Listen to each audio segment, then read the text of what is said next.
Hello दोस्तों, आपका मेरे चैनल पर स्वागत है। आइए जानते हैं प्रार्थना कैसे करें। दो कहानियाँ जो जीवन में नई ऊर्जा लाएंगी। रात के 1:30 बज रहे थे। काली अंधेरी रात थी। एक सेठ अपने बिस्तर पर करवट बदल रहा था। लाख कोशिशों के बाद भी उसे नींद नहीं आ रही थी। पता नहीं कौन सी बेचैनी थी उस रात। सेठ ने कार्ड निकाली और मंदिर में जा बैठ गया। भगवान की मूर्ति के सामने प्रार्थना करने लगे। उस अंधेरी रात को एक और आदमी भी उसी मंदिर में आकर भगवान की मूर्ति के सामने बैठ गया। उदास, निराश, आंखों में आंसू भरे। ऐसा लग रहा था मानो उनका मौन भगवान से ढेर सारी बातें कर रहा है। सेठ ने उस आदमी से पूछा, क्यों, क्या हुआ है तुम्हारे साथ? काहे इतना उदास हो? आदमी ने जवाब दिया, मेरी पत्नी अस्पताल में है। सुबह अगर ऑपरेशन ना हुआ तो वह मर जाएगी और ऑपरेशन के लिए मेरे पास पैसे नहीं हैं। उसकी बातों को सुनकर सेठ ने अपनी जेब टटोली। जितने पैसे उसके जेब में थे सारे के सारे उस आदमी को दे दिए। उस गरीब आदमी के चेहरे पर उम्मीद की एक किरण नजर आने लगी। सेठ ने उसके हाथ में अपना कार्ड रखते हुए कहा, इसमें मेरा फ़ोन नंबर है और पता भी है, और पैसों की ज़रूरत होगी तो बिना किसी हिचकिचाहट के इस नंबर पर फ़ोन कर लेना। उस आदमी ने कार्ड वापस करते हुए कहा, मेरे पास उसका पता है, मुझे इस पते की ज़रूरत नहीं।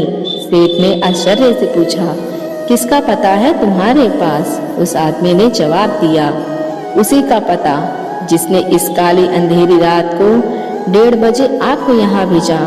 उसका पता है मेरे पास। एक बार उसके होने पर विश्वास तो करके देखिए, फिर आपको किसी पते की ज़रूरत नहीं।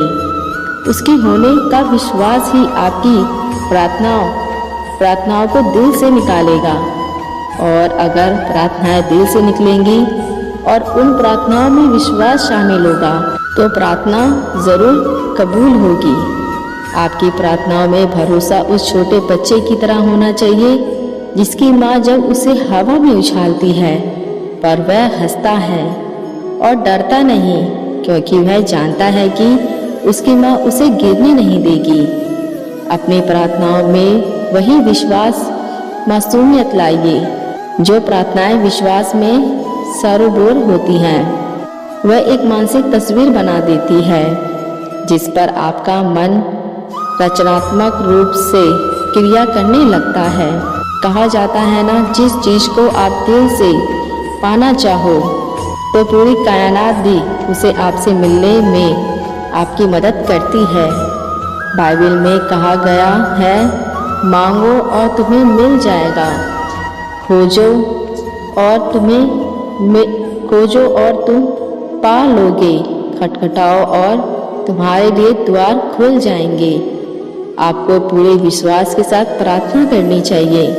पूरे विश्वास से मांगना होगा, तभी आपको मिलेगा। प्रार्थना करना सिर्फ एक मानसिक कर्म है, पर विश्वास भी उस मानसिक कर्म को मानसिक तस्वीर में बदल देता है। उन चीज़ों को घटते हुए महसूस करो जिसके लिए आप प्रार्थना कर रहे हो, तभी प्रार्थना पूरी होगी, तभी प्रार्थना कबूल होगी, तभी उसे स्वीकृति मिलेगी। और भी कहा गया है कि एक तस्वीर हजारों शब्दों के बराबर होती है। एक बार की बात है, रामपुर नाम का एक छोटा सा गांव था। 4 साल बीत गए थे। रामपुर में बारिश की एक बूंद तक न बरसी थी। धरती तरस गई थी, लोग बेहाल हो गए थे। सब लोग ईश्वर से प्रार्थना करते हैं, बारिश कर दे हे मालिक, धरती सूख रही है। उस गांव में एक किसान रामू एक दिन पूरे परिवार के साथ प्रार्थना में बैठा, जिसमें उसकी पत्नी, 6 साल की बेटी मुन्नी, 4 साल का बेटा राजू था। रामू हाथ जोड़कर भगवान के सामने बैठ गया। रोंदी हुई आवाज में आंसुओं को आंखों के भीतर छुपा कर बोला, सुना है भगवान बच्चों की बहुत जल्दी सुनता है। चलो हम सब मिलकर ईश्वर से बारिश के लिए प्रार्थना करते हैं। सभी अपनी अपनी तरह से प्रार्थना करने लगे। मुन्नी मन ही मन भगवान से कह रही थी, मेरे बाबा बहुत परेशान हैं, आप तो कुछ कर सकते हैं, हमारे गांव में बारिश दर्ज कर दीजिए ना। पूजा के बाद सब लोग उठ गए। रामू कुछ काम के लिए बाहर जाने लगा। आप कहाँ जा रहे हैं बाबा? मुन्नी बोली।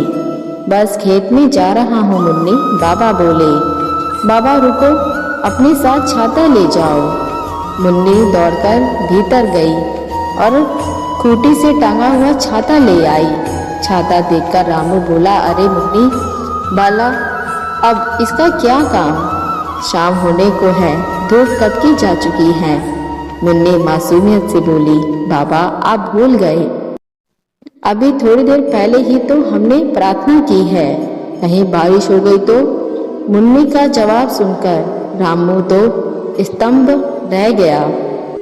कभी वह आसमान की तरफ देखता कि कभी मुन्नी के मासूम चेहरे की तरफ। उसी पल उसने महसूस किया मानो कोई आवाज उससे कह रही हो, प्रार्थना करना अच्छा है, लेकिन उससे जरूरी है इस बात पर यकीन करना कि तुम्हारी प्रार्थनाएं सुनी जाएं, फिर उसे हिसाब से करना। हम सब सभी प्रार्थना करते हैं, पर अलग प्रार्थना में विश्वास न हो।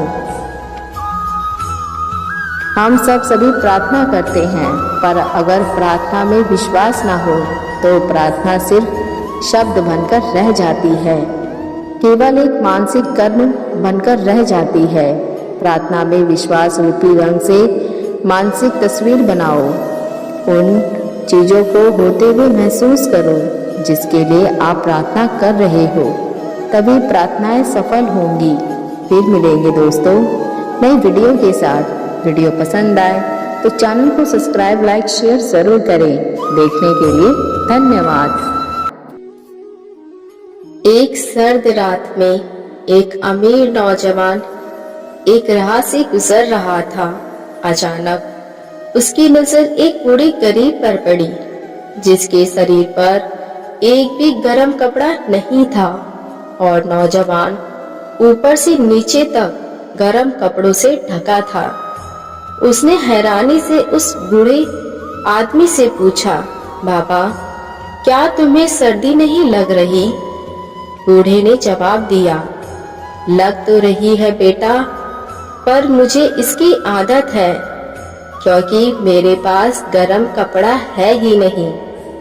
इस पर उस अमीर नौजवान ने कहा, आप यहीं रुको बाबा, मैं अपने घर से आपके लिए गर्म कोट लाता हूँ, आप उसे पहनकर बहुत गर्म महसूस करेंगे। वह बूढ़ा गरीब आदमी खुश हो गया। उसकी आंखें रात भर उस गली पर टिकी रहीं, जहां से वह नौजवान गुजरा था, पर रात भर कोई नहीं आया। सुबह जब उस नौजवान को जब उस बूढ़े गरीब की याद आई, वह कोट लेकर भागता हुआ उसके पास आया, पर वहां बूढ़ा ठंड से ठिठुर कर मर चुका था। उसके मृत शरीर के पास एक चिट्ठी पड़ी थी, जिस पर लिखा था, जब मेरे पास कोई गर्म कपड़ा नहीं था, तब मेरे पास सब्र था, मानसिक शक्ति थी, जो मुझे ठंड से बचा कर रखती थी। पर जैसे ही आपने कोई कोड देने का वायदा किया, वैसे ही मैं आपके वादे से जुड़ गया। एक उम्मीद जग गई, एक इंतजार पैदा हो गया और मेरी मानसिक शक्ति खत्म हो गई।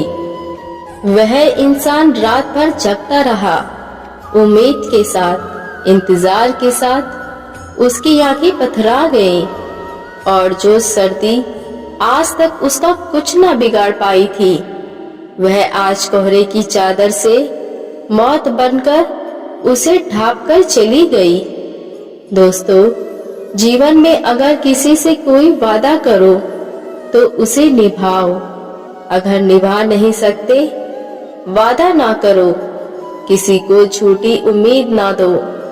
हम कई बार कई लोगों की मदद का वादा कर जरूर देते हैं और हम वादा करने की स्थिति में भी होते हैं, पर हम प्रतिबंधित नहीं होते। पर हम उस वादे को लेकर गंभीर इतने नहीं होते। हो सकता है जिसने हमें सहायता का वादा किया हो, उसके लिए ये आखिरी उम्मीद हो, बस यही सहारा हो। उम्मीद को झुठला ना दो, वादा करो तो निभाओ। फिर मिलेंगे दोस्तों अगली वीडियो के साथ। वीडियो पसंद आया हो तो चैनल को सब्सक्राइब, लाइक, शेयर जरूर करें। देखने के लिए धन्यवाद।